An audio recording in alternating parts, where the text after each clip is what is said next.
What is up everyone, Jeremy here, and in this video I'm going to walk you through one of my new favorite drum mixes using the MixWave Gojira drum library with some additional drum samples for reinforcement and the SSL drum strip plugin. I am going to go track by track, bus by bus, and show you all the routing, all the plugins, the entire drum mix, so let's get to it.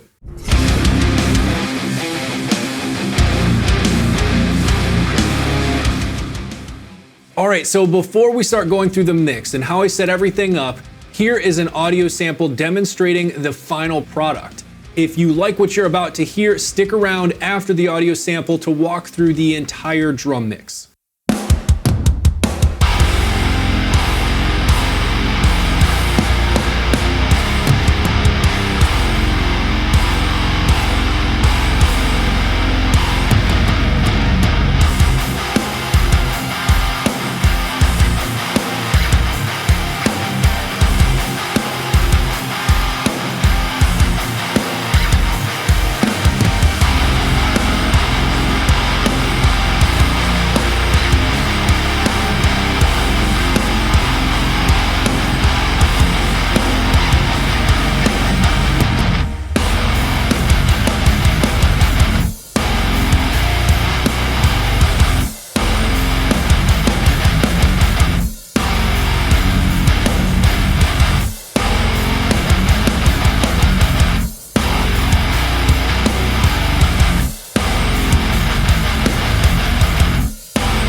All right, so that is it. That is the final product. I'm about to show you how to get yourself, if you have the MixWave Gojira drum library, the drum samples I'm about to go over with you, and the SSL drum strip amongst other plugins as well. So let's just go ahead and jump into the DAW now and start breaking everything down so you can see how I put together this drum mix.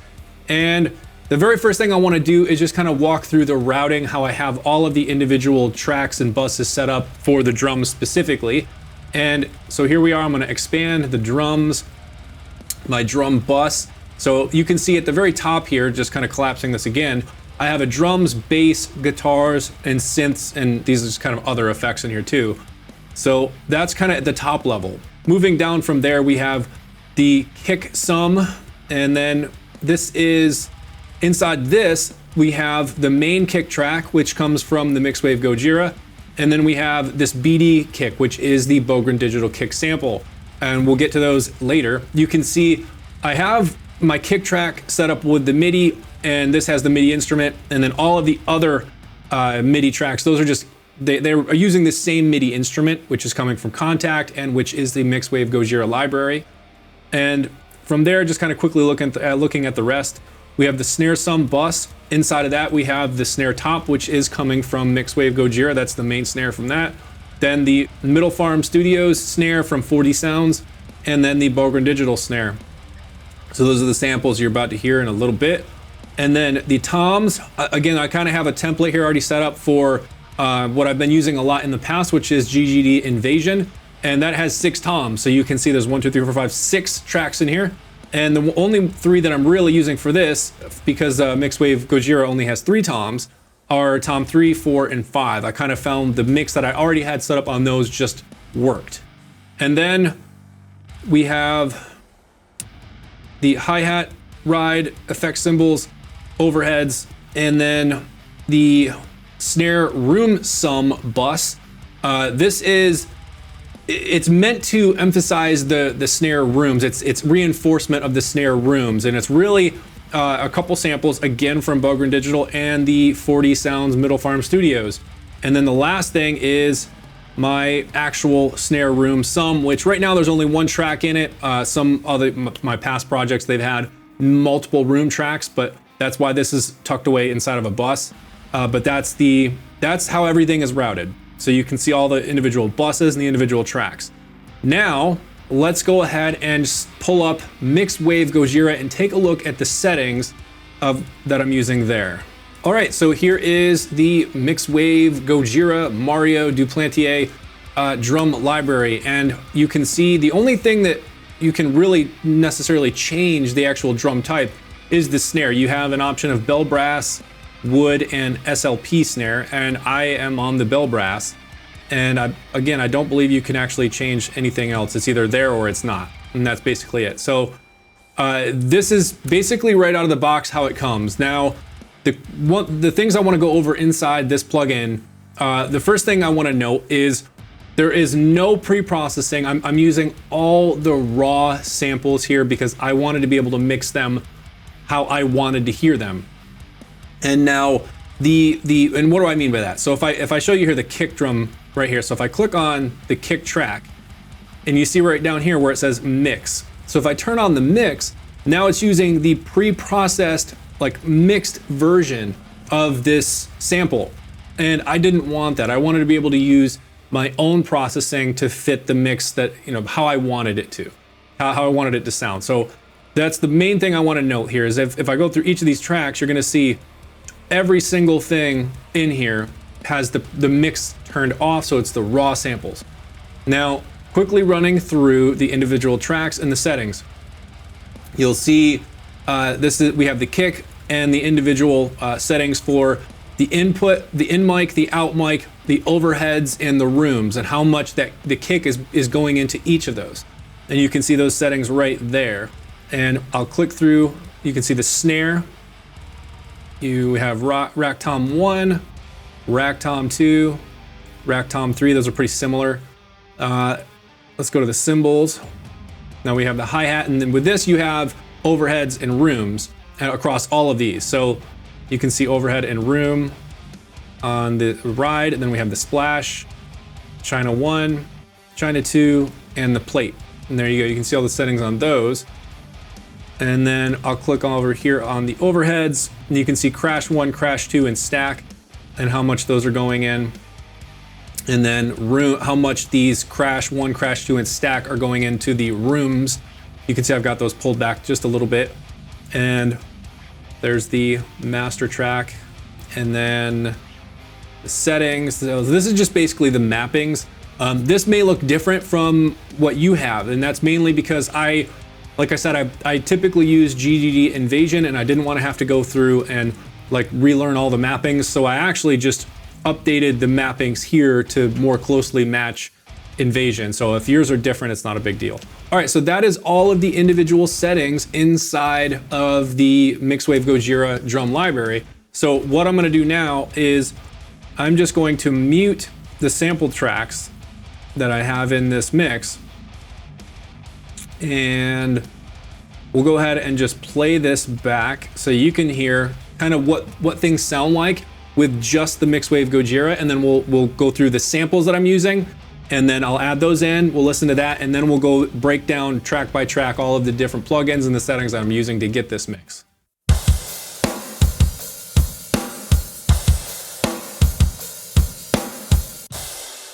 All right, so there is a little sample for you of what the raw drum tones out of MixWave Gojira sound like going through the processing that I am doing in my session here. So these are processed drums, but it's the processing that I'm doing on the raw samples that come out of this drum library. So, but that doesn't have any of the sample reinforcement. So let's go ahead and take a look at what I'm using for that. And all I have to do is scroll down in this same contact session because everything is set up in this one session. So for the kick, I am using the Jens Bogren signature drum samples pack, and you can see I'm using the Harder Please kick right here. And scrolling down from there, for the snare, I am also using a sample from the Jens Bogren drum samples, and for the direct mic, I am using the ring job sample. For the room sample, I am using Super Nice. I just found those sounded the best for this mix and what I was looking for. So I didn't use the same sample for the direct and for the ambience, as they call it here, or the rooms. I liked the Super Nice better for the room. I am using the Helms Deep toms as well. So some of these toms from the Jens Bogren pack are being blended in with the MixWave Gojira toms. You can see I'm using Helm's Deep 3, 4, and 5. The others are muted because, again, there's only 3 toms in MixWave Gojira. And then the last sample is the 40 Sounds Middle Farm Studios drum samples. And I have both instances loaded up here where one is a Pearl snare and the other is a Brady snare. And I just really liked the way that the Brady snare sounded paired with the Gojira snare. So that's the one I'm using here, and you can see all the settings that I've got there and how that's all being routed out. And then let's go ahead and unmute the sample tracks now, and you can get a feel for the final product soloed. So here is the final mix of the drums soloed.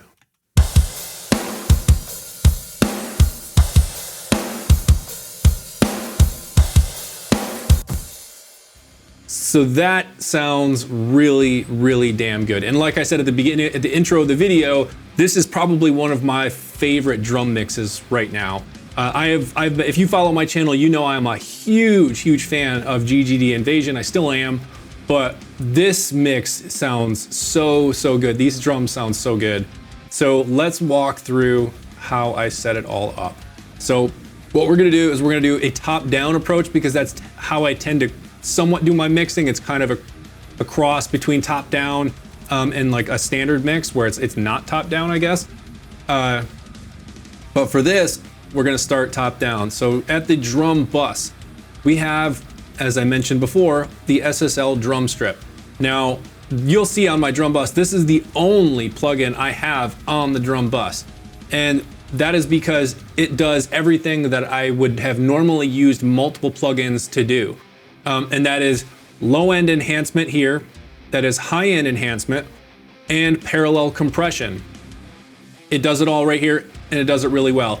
Additionally, this has a gate, which apparently works really well. I haven't had a chance to use it just yet, but once I do, that'll be probably in a future video. But this also has a transient designer, or transient shaper as they call it, with a really great feature of this listen option here. So you turn that on, and you can hear exactly what you're detecting as you change the speed of the transient detection here. But let's go ahead and listen to the drums with the drum strip off. I'll turn it on and then I'll walk through what everything was doing.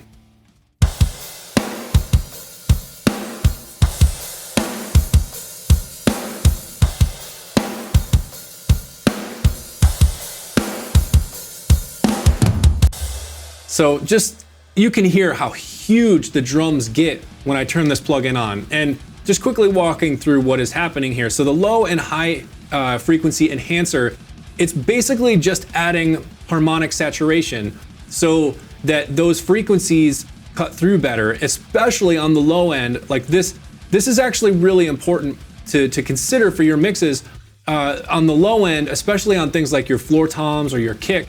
And this is why I have it on the drum bus, because you just set your detection frequency. Right here I have it at 80.2 hertz. You turn the drive up because this is basically how much harmonic saturation is happening, how many harmonics are being generated, and the strength of them. And then the blend amount, how much of that are you blending in with the original signal? Now, why is that important, especially on the low end? Well, it's because if you think about nowadays, and I've seen statistics where something like 80% of people listening to music listen to it on the go, on mobile devices, on small headphone speakers, these AirPods, or even just like right on their phone itself. So if that's the case, you need it to your low end to translate well on those small speakers. And you do that using a form of enhancement like this, where you get that harmonic saturation. And what that does is it basically, like right here, like at 80 hertz and below, it's going to add saturation and harmonics to that, where you'll have those harmonics showing up higher up the frequency spectrum, which come through and translate better on smaller speakers. So that's basically what's happening here. And it's a similar thing here for the high-end frequency. You set the frequency, the drive amount, and the blend, and it's basically doing the exact same thing. And then this Listen mic compressor is fantastic. I mean, incredible. It's such a great form of sidechain compression. And I say sidechain because you have a mix knob built in right here. So you can blend in as much as you want. So you're not actually sidechaining the signal out to another separate aux track and blending it back in, you know, true sidechain. But you have a mix knob, so you're kind of doing the same thing right here. You get an opportunity to blend it in the same way you would as if you were truly sidechaining. And it sounds fantastic. So I'm gonna play this back with this off, and then I'll turn it on so you can really hear the difference.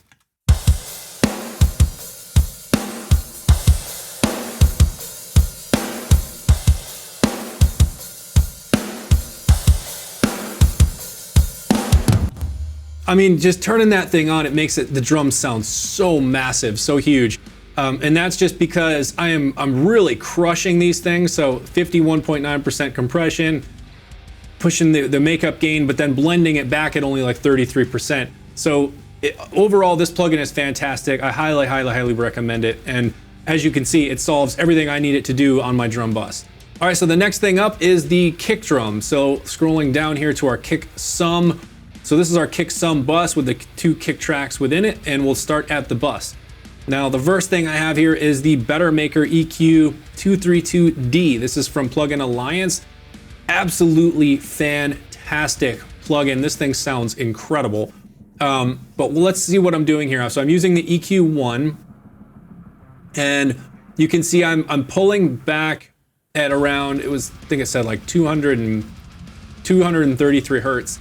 We're pulling back around 5.3 dB.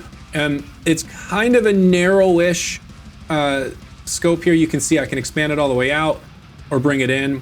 And it's like one notch away from where the red starts showing up in the middle. So it's a fairly narrow Q, but we're pulling that back around 5.3 dB. And that's kind of some of that lower boxiness sound in the kick drum that I didn't like. So let me go ahead, solo the kick drum, turn this on and off, and you'll hear the difference.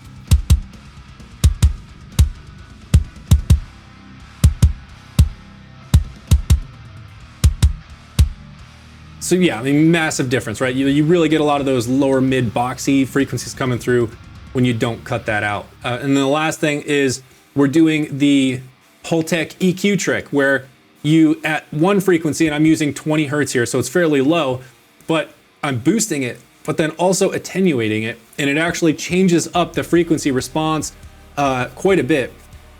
And I just really liked the way it changed up the way that the low end hit, so that it really has a good like punch to it, versus just kind of being this boomy low end. So those are the settings I went with there for my kick.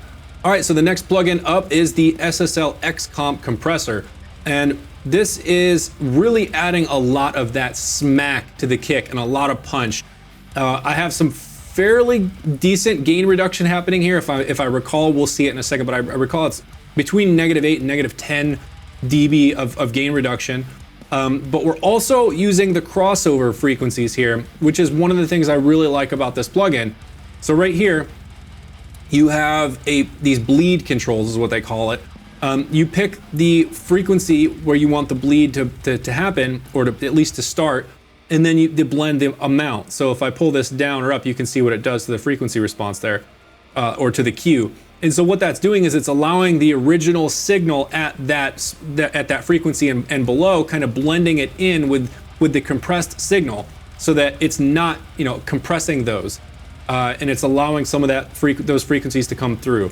So I liked having a little bit of the low and the high end, you know, the B from the low end and the high end kind of smack to come through, and then this all in the mid range here is where it's really compressing and it adds a lot of smack and punch. So I'm gonna turn it off and then I'll turn it on and you can hear the difference.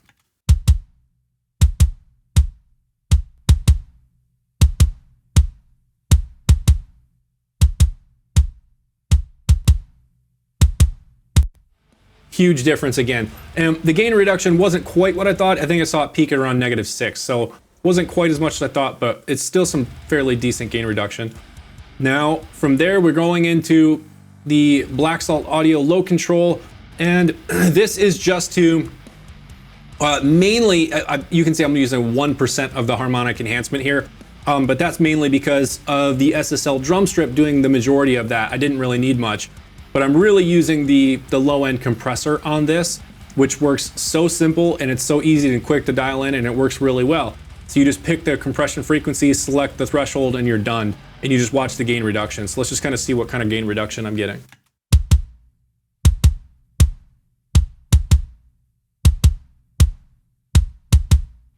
So almost nothing there. During some like faster double kick parts, which don't happen in this track, but in the faster double kick parts, it would really bring that down more because that's when the low end tends to build up.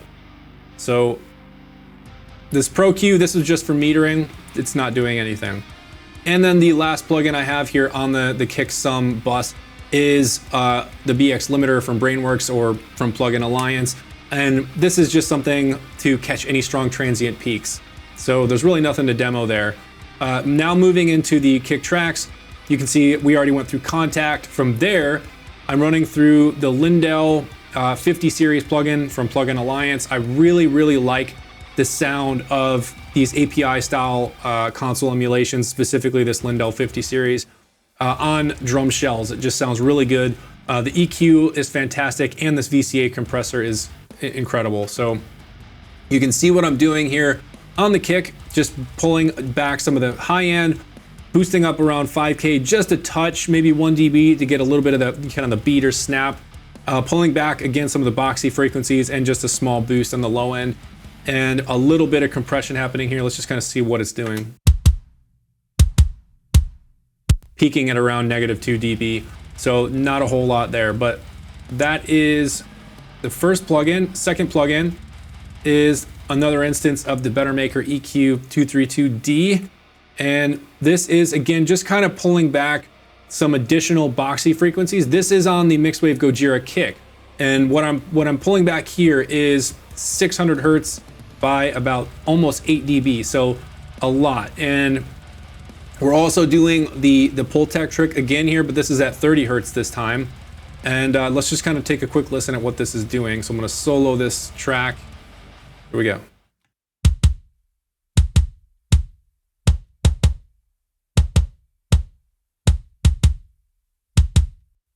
Quite the difference. You could hear all those, like the boxy frequencies around 600 hertz really coming through there strong.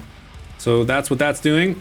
And then there's not much happening on the Bogren digital drum sample here.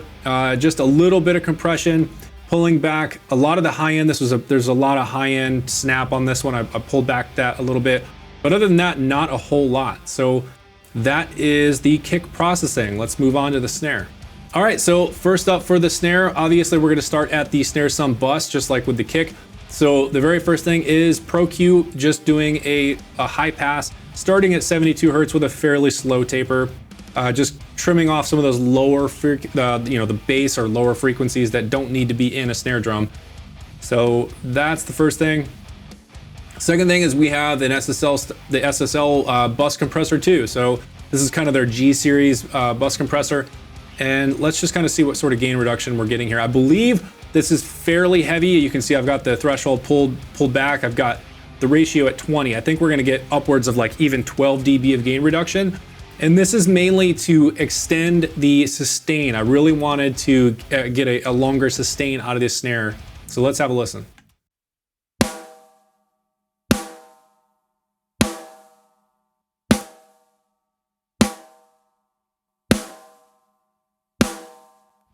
So this compressor is fantastic. It does a great job of adding punch. It really kind of makes this snare punch a lot harder, but I'm also getting additional sustain. So that's doing exactly what I wanted. From there, we're using the OEK Sound Spiff. This is also kind of a transient designer. All I'm really using it for here is some beef on the snare, and you can see I'm using the beefy snare preset. This is actually Nolly's preset. But this just adds some nice low-end beef on the snare. So we'll play this back and have a listen.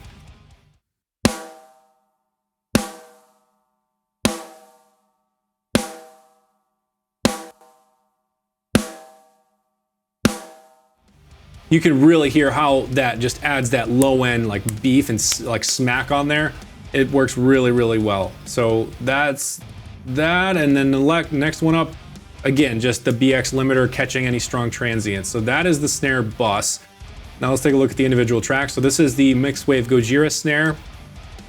Now we have Transgressor 2, just doing a little bit of transient shaping here, pulling back the transient and boosting up the sustain a little bit, just to try and get a little extra sustain, get a little bit of length on the snare, and then boosting up around 266 hertz on the sustain, pulling back around 597 hertz on the transient. And that's just one of the nice things about this Transgressor too, is you don't just get the the transient control, but you also have an EQ that you can EQ just the transient or just the sustain how you want it, which is really nice. You can see the release settings happening here in the trigger threshold. So that is the trigger 2. Let's just have a quick listen to this.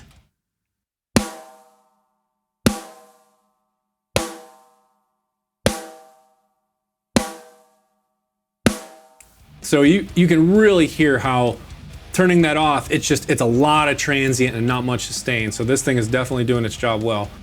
After that, we have again the Lindell 50 channel strip, and just kind of quickly running through this, you can see boosting up some lows, getting some more beef, pulling back around 700 hertz, some of that boxy frequency in the snare, boosting up around 3000 and pulling back around 10 and up. So this next up is, I think I'm just doing a tiny bit of compression here. I think you can see I'm on a medium attack, and this is basically to try and control a little bit of that transient as well. Cut off just a little bit of the transient here. And I think I'm getting maybe between 4 and 6 dB of gain reduction on some of the strongest transients. So let's have a listen here.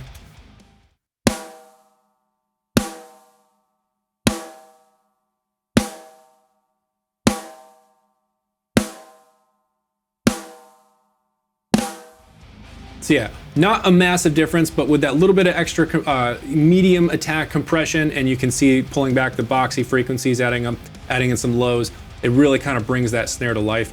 All right, and so the next up on the MixWave Gojira snare is pulling back some of these ring frequencies. So these frequencies were where a lot of the ring was happening in this particular snare. Again, this is the bell brass, and I wanted to tame some of that ring because it just got too much. At least for my liking. So that's all this is doing, and I'll play this back quickly, soloing this track this time, and I'll bypass this and really listen for the ring.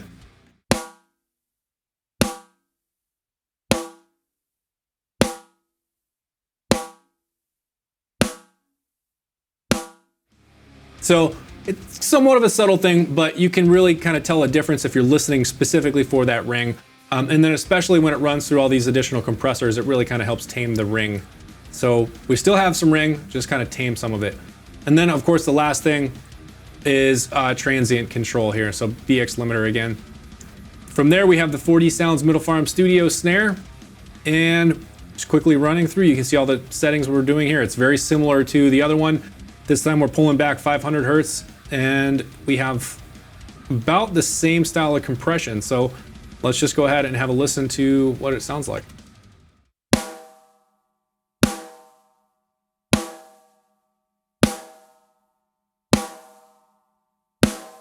So yeah, this snare sample has a lot of it's got a really good punchy sound to it. It's got a good low end beef. So that's really kind of where I wanted this. And it's not super low. The Bogren digital snare honestly has more low end beef than this one.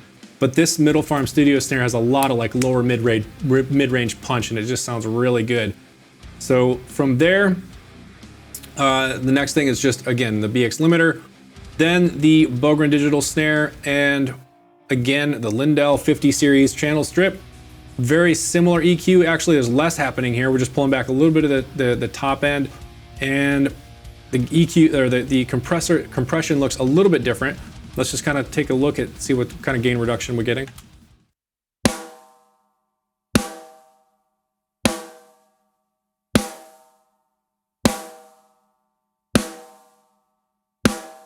So you can really hear how when I add the compression back, we get a little bit more of that beef and the sustain of that snare coming through. So those are the individual snare tracks, and blended all in the sum and kind of what it all sounds like together. So let's move on to the toms. All right, so first thing up in the toms is FabFilter Saturn, and we are using warm tape. You can see I've got the drive up to almost 68%. Mix is at 100. And this is to just add some of that harmonic saturation in here. and it really kind of helps bring out some of the stick snap on the toms, and as well as some of the low end as well, because you can see I'm not doing any frequency splitting here. It's just across the entire spectrum. So we'll go ahead and just have a listen back here.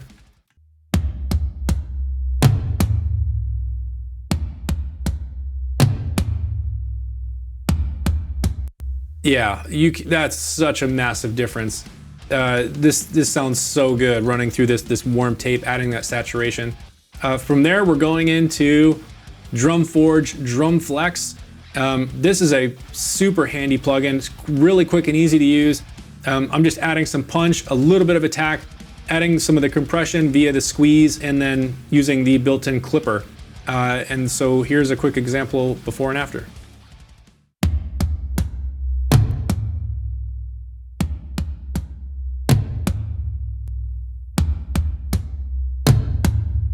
Yep, so that sounds really good. Going from there, we have low control, because obviously we're dealing with floor toms here, and those can have a lot of ring, especially in those really low sub frequencies.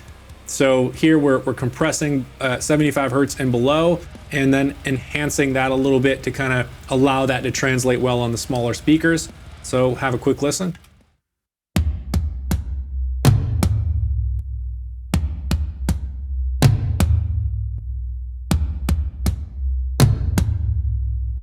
So that is low control, and then the last thing, Pro Q, but it's not doing anything. It was just for metering. So we'll move on to the individual tracks. So inside here we have a tom verb, which is using the Verb Suite Classics from Slate Digital. You can just quickly see the settings I've got there.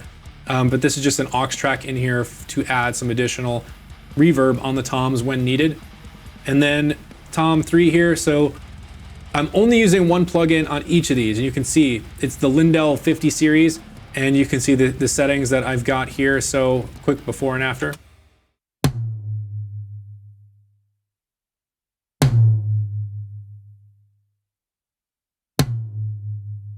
Floor tom 2, very much the same story on all of these. So honestly, I'm just gonna pull them up, show them, there you go. That is the toms. Let's move on to the cymbals now. All right, so the first up in the cymbals is the hi-hat, and you can see the first plugin I'm using is the BX Console N from Plugin Alliance.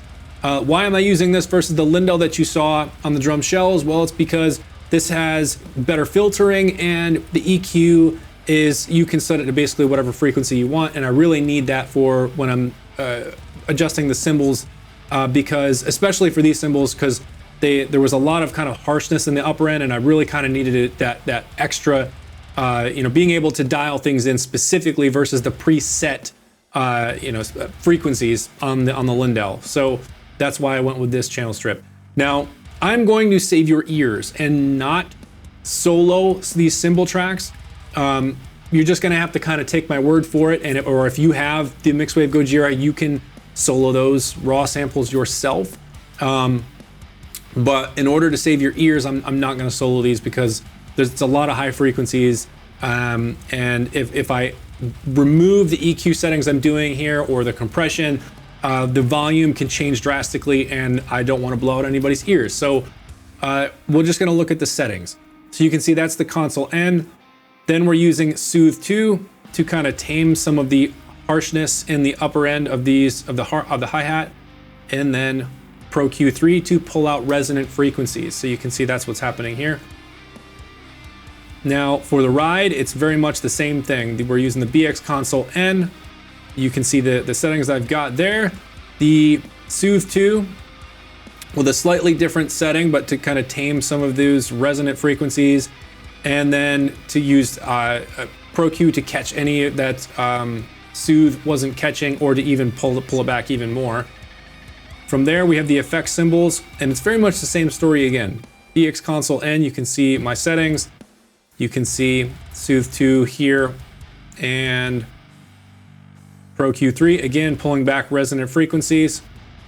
And the last for the cymbals is the overhead. Quite a bit happening here. The very first thing is the BX limiter. Why am I doing this first? Well, it's because I wanted to remove a lot of the transients in the overhead. I didn't want them. So especially on things like the kick and the snare and all that, or the toms that come through, And even a lot of the strong transients on the cymbals, I wanted to cut those out. All right, and after the BX limiter, we're going into the Bettermaker EQ, and this is using both the EQ12 and the PEQ. So looking what we're doing here, so at 500 hertz, I'm pulling back 2.1, and this is again just kind of like a somewhat narrowish to medium Q. And then at 2 kilohertz, we are boosting up 1.2 dB. And then on the PEQ, we are attenuating at 10 kilohertz. And then you can see I'm using a very wide, broad bandwidth on that PEQ. Then after the Bettermaker, we have the Lindell 50 channel strip here again. And because I was using the Bettermaker to kind of dial in some of the EQs, I didn't necessarily need the BX console N on this one. I just grabbed 10 hertz and pulled that back and just made a couple other small moves. And that's primarily it. I am doing a little bit of fast, super fast attack compression here, again, just to kind of tame any additional transients that maybe made it past the limiter. Pro Q to pull back any resonant frequencies, and these are the ones that I found here. And Soothe 2 to help catch any additional resonant frequencies. And then a de-esser. And this is kind of a more recent trick that I've been doing. You can see I've got it set to about 10 kilohertz and going up from there. And then the settings I've got here. And this is basically to catch any of that super high-end sizzle on the overhead tracks. And that it's not really triggering on the hi-hats, but it will trigger on the the crash cymbals. If there's too much sizzle happening there, it just kind of pulls that back a bit to kind of smooth things out. So I found that works really well. All right, so we are almost through this. I know there was a lot to look at, but there's only a couple things left, and that is the Snare Sum and this couple snare sample tracks that I have here. And so we'll start there. So this is the Snare Sum bus, and the first thing here is the Bettermaker EQ. And let's see, we have at 500 hertz, we're pulling back about 1 dB. And we're using the PEQ to attenuate at around 10 kilohertz with a little bit wider than like a medium band. And then from there, we're going into the X comp again, and we're compressing fairly heavily on this to get some sustain. And then I'm allowing a little bit of the high end bleed to come through on this. And then the BX limiter to, again, catch any strong transients. All right, so for a quick audio sample of what these two plugins are doing, I have the Bettermaker and the X comp turned off. The volume is going to be a little bit louder, so just be prepared because the compressor is not on here. But when I turn it on, it'll bring it back to a sane level that works for the mix here. So let's have a listen.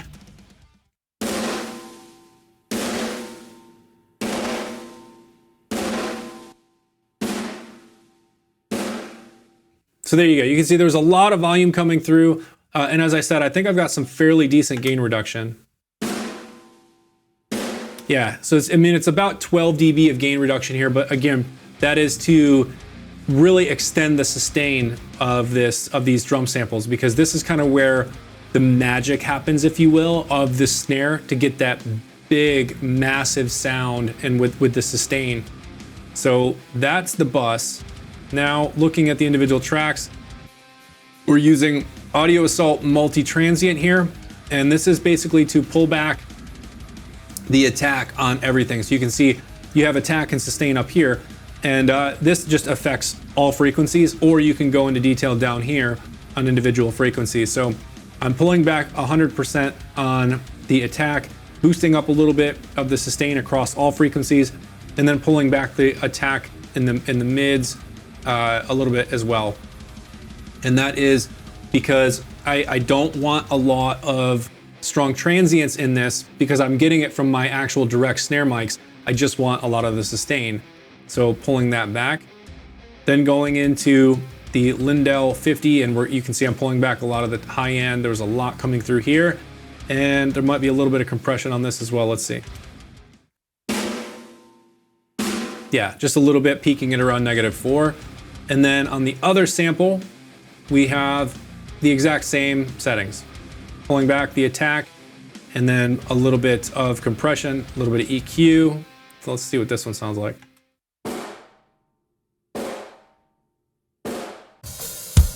So there you go. Those are the snare room samples. So now let's go ahead and move to the actual drum rooms. And this is the bus.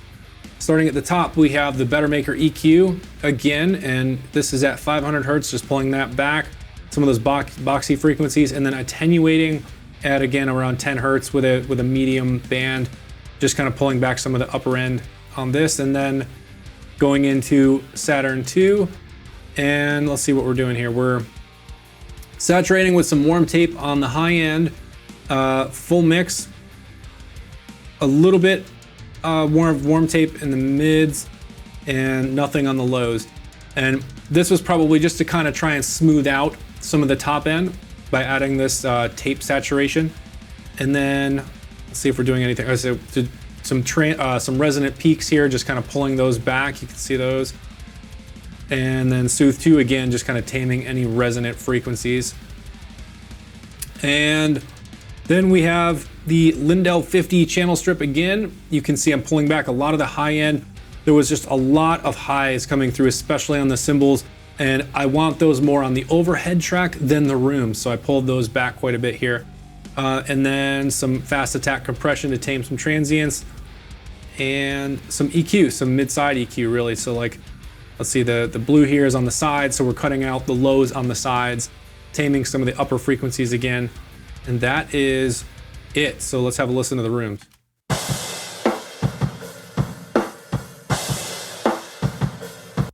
All right, so that is everything. And before I wrap it up, there's the one last point that I want to make on kind of circling back to these snare room tracks. Let me play you what these drums sound like without these drum samples, for specifically on the snare room samples. And you are really going to hear the difference here. Let me come up to a section where we're playing just a regular beat, solo this, and have a listen. This is without the snare room samples.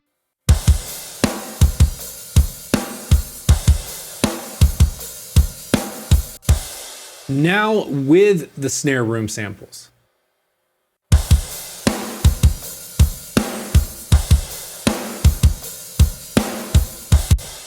I mean, it is just night and day. So yeah, the MixWave Gojira library sounds great on its own, but if you really want to level up your mixes and just be able to get those larger than life drum mixes and just mixes in general, you've got to add the sample reinforcement. It's just a must. All right, so that is it. That is everything that I wanted to show on how I put together this drum mix using the MixWave Gojira, the SSL drum strip, and some additional drum samples, because I am really, really loving this drum mix and I wanted to share it with you.